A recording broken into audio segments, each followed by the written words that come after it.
उत्तर बंगोपसागर रे सृष्टि होइथिबा घूर्णिबलय वर्तमान बात्यार स्थान नहीं सारी जार नाम हेउछि बात्या फानी।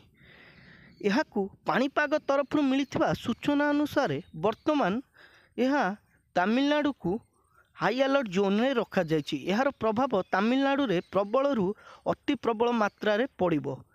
जदि आमे ओडिशार कथा कहिबा तेबे बात्या फानीर प्रभाव ओडिशा रे एते मात्रा रे पड़िबो नाही। आसंता 24 घंटा मध्य बहुत स्थान रे वर्षा हवा सहित 40 रु 45 किलोमीटर पर्यंत पवन हबार संभावना रही एवं मत्स्यजीवी मानकु समुद्र को जीवा पई मना करा जायछि।